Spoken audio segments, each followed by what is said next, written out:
Marian and Tito. Marian and Tito. Rewind.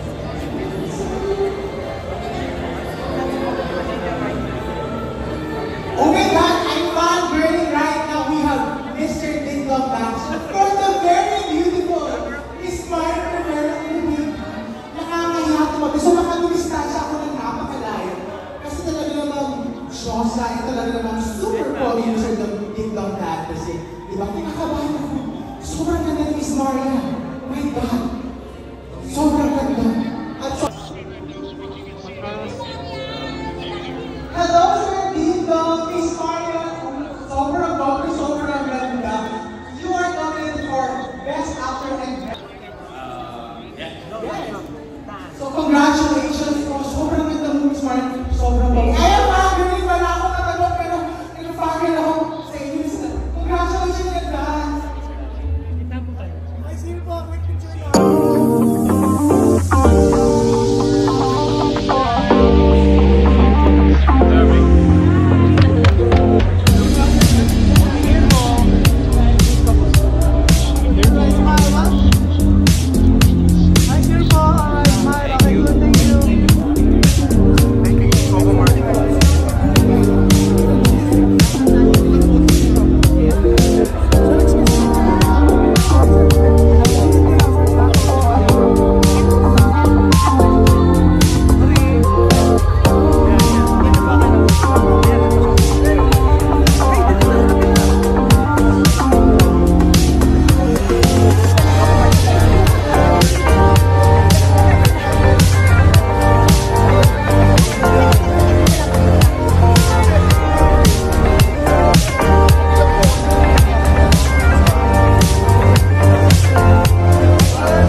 Every time na may ganitong gathering, nahihiya ako.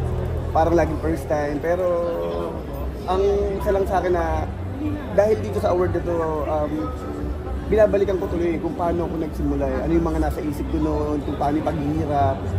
And then ngayon, nasabi sa sarili ko na sulit naman, sulit ang lahat ng mga pinagdaanan ko sa buhay. Alright, thank you so much. Salamat. Salamat. Go, go, go.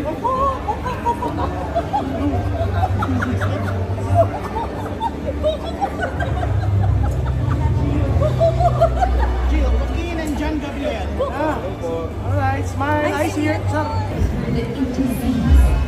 He is known as an actor, writer, director, and producer who started his colorful career in the movies Kinatay, Santa Niña, which gave him his ASEAN International Best Actor Award, Noy, Jay, Masahista, Feng Shui 2, and Biyahing Lupa. He is now the king of primetime TV, being the director and actor of the TV series Ang Provinciano. Provinciano, and Batang Quiapo, which gave opportunities for senior actors to be casted. Iconic. Coco Martin.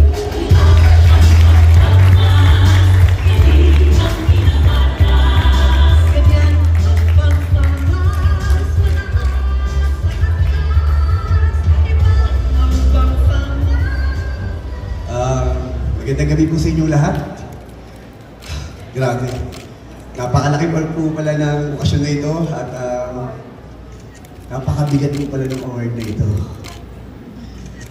Maraming salamat po sa lahat ng mga dumalo ngayong gabi. Kasi po, hindi ko inaakala na makakatungtong po ako sa entablado ito dahil nung araw po naaalala ko, kasama ko lang ang lola ko na nanonood po ng mga pelikulang Tagalog dahil sobra po siya tagahanga ni FPJ at ni Nora Honor. Kaya bata pa lang po ako, namulat na po ako sa lahat halos ng mga magagandang pelikula ng mga Pilipino. Noong mga panahon po nila Lino Broca, nila Ismael Bernal, nila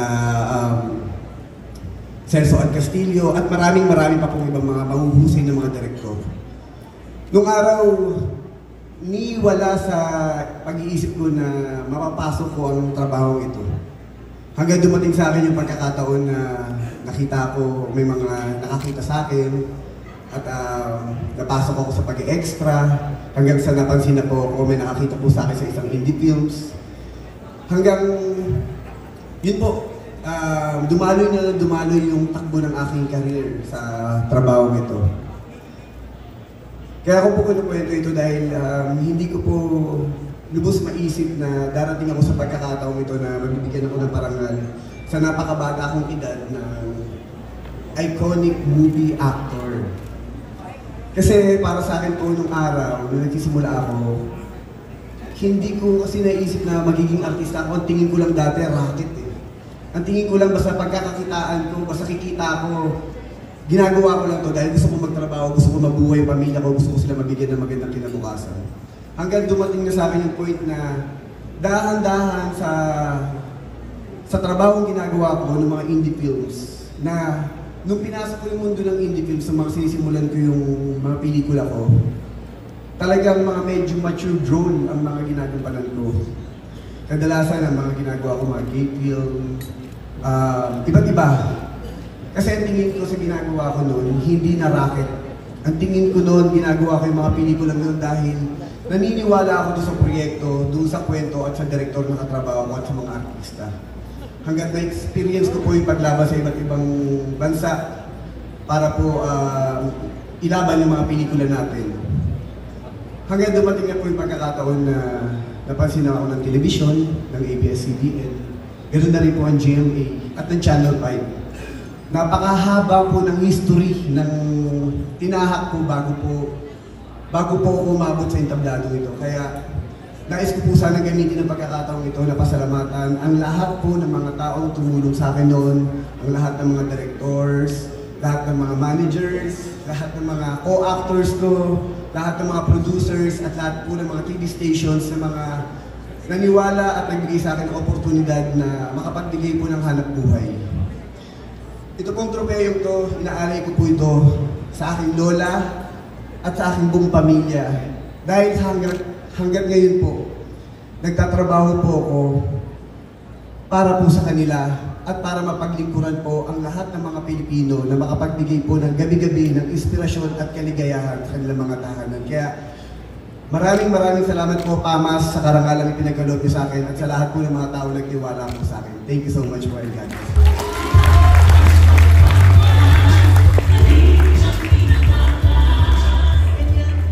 Maraming salamat, Mr. Coco Martin.